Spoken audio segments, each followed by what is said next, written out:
Hi there, I'm Natasha Jonathan. I'm a crochet tutor and designer at My Creative Butterfly. I teach crochet through my courses, classes, and patterns, not just as a hobby, but also as a tool that will help you get more mindful in everything that you do. I've been crocheting for over 25 years now, and I've taught over 2,500 students globally. Welcome to my YouTube channel, and if you like what you learned today, don't forget to like and subscribe, and also don't forget to hit that notification button so that you do not miss out on any of the new tutorials that I put out. In today's tutorial, I'll show you how to crochet these pretty hoop earrings. These are very easy and quick to make, and you can make one for yourself, or these will also make a perfect gift for someone special. These are easily customizable. You can change the size of the hoop, you can change the colors or the texture of the yarn, you can change the hook size to get a completely different look. If you want, you can also add beads to the earrings, or you can also embellish it with different charms or shells, or as per your personal preference, whatever is your personal style, you can easily customize it accordingly. So before we begin with the actual tutorial, let me show you the tools and materials that you'll need in order to crochet these pretty earrings for yourself. So the materials that you'll need is, the first thing is the thread. I am using size 10 100% cotton thread. You can use any color of your choice. With this you'll need a 2 mm crochet hook, sharp pair of scissors for cutting the thread, a tapestry needle for weaving in the end. Make sure that the eye of the needle is big enough so that you can easily thread the size 10 cotton through it. And then I'm using 1 inch earring hoops. You can use any that are available with you, and you can easily customize the pattern according to the size of the hoop that you are using. So this is all the materials that you need in order to create this pretty earrings for yourself. Now let us see how to actually crochet it. So let us start with the crocheting part. I'm not going to start with a slip knot as you would normally do for any crochet project. I'm just going to directly start crocheting. So hold the hoop in front of the thread like this. Now remember that both the earrings have to be mirror images of each other. So this one I am starting on from this side, which has this straight bar. So for the other earring of the pair, I'm going to start from the side which has the latch. So that way both the earrings will be mirror images of each other. It won't matter that much because the earrings look more or less the same on both sides. But if you are a crocheter, you'll be easily able to identify the right and wrong side. So it is a good idea to start both the earrings from the opposite side so that both of them are mirror images of each other. Now let us start. So I'm just holding the hook in front of the thread like this, and then just insert the hook under the hoop and do a single crochet stitch. Now we are not going to count this as a stitch. We are going to start counting from the next stitch onwards. So just keep doing single crochets all the way around the hook. I'm going to do a total of 24 single crochets. So like this, just keep on doing single crochet stitches.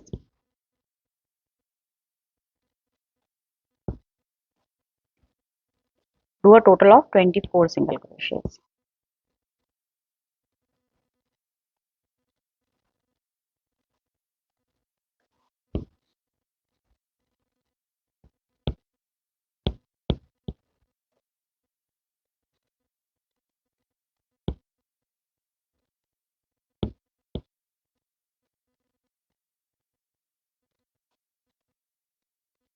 You might need to push the stitches closer together so that you can fit all the 24 stitches here.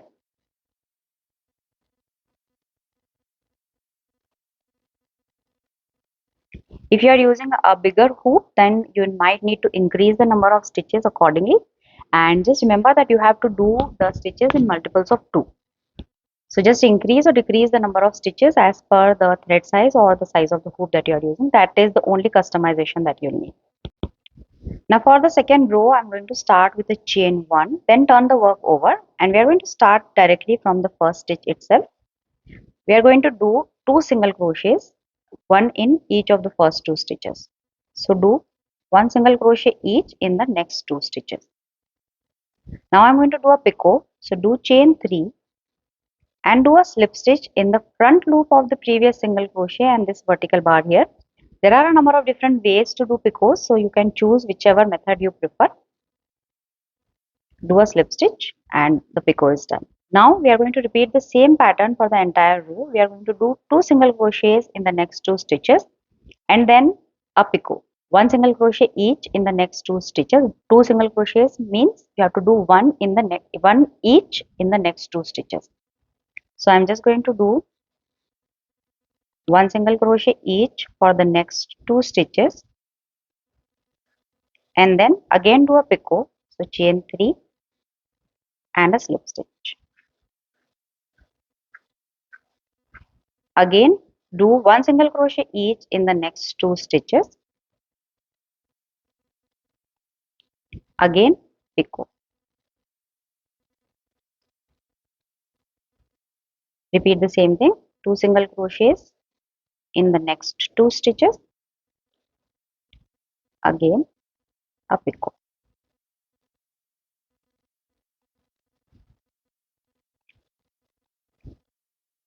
One single crochet each in the next 2 stitches.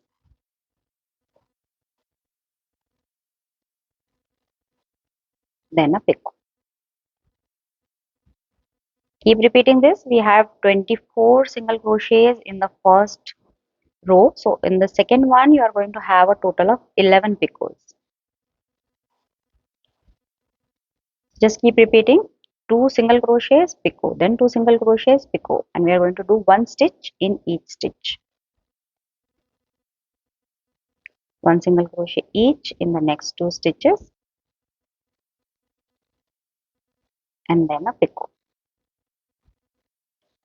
Again 1 single crochet in each,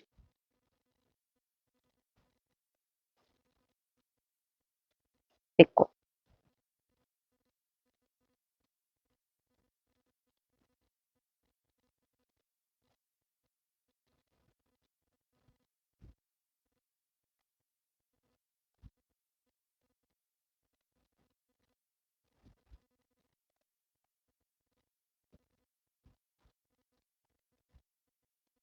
After the 11th picot, just do 1 single crochet each in the last 2 remaining stitches.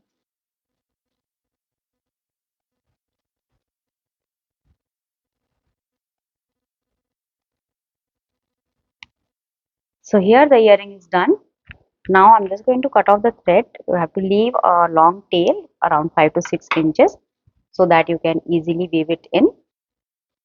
So the first pair of the earring is done. Now for the second one, I'm going to start the crocheting part from the latch side of the hook so that both the earrings are mirror images of each other. The pattern will be exactly the same. Now let us just finish it. So for finishing it, I'm just going to weave in both the ends. So for weaving in, just thread both of the ends one by one in your tapestry needle. And I'm just going to pass it through a few stitches at the back of the hoop here. We are going to do a zigzag weave in. Just go in one direction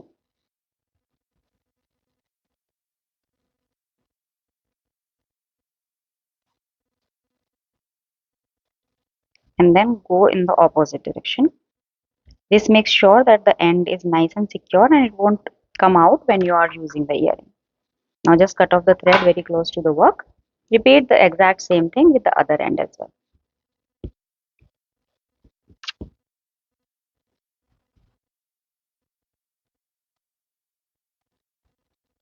Make sure that you don't skip this part. Don't cut off the threads very close to the work without weaving them in, because that might cause the stitches to unravel and we don't want that to happen.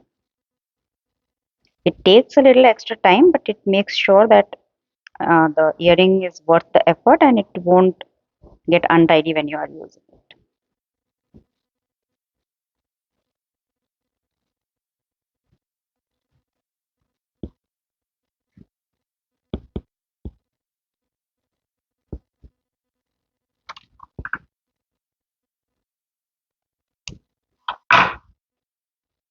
There you go. Now just make one more and your earring pair will be ready. If you want, you can also apply some fabric stiffener to the earring so that it keeps its shape. But since I've used size 10 cotton, so the thread itself is a little thick, so it is keeping its shape, so I won't be applying the stiffener, but if you want you can do that as well. So now you can make these in as many colors as you want as per your personal preference, and as I mentioned before, you can change the size or the texture of the thread to get an entirely different look. So this is all from my side today. If you like what you learned today, don't forget to like and subscribe to the channel. And if you have any questions, feel free to ask them in the comments. I'll be more than happy to help. And don't forget to hit that notification button so that you do not miss out on any of the new tutorials that I put out. So this is all from my side today. Thank you so much for watching. Happy crocheting. Bye bye.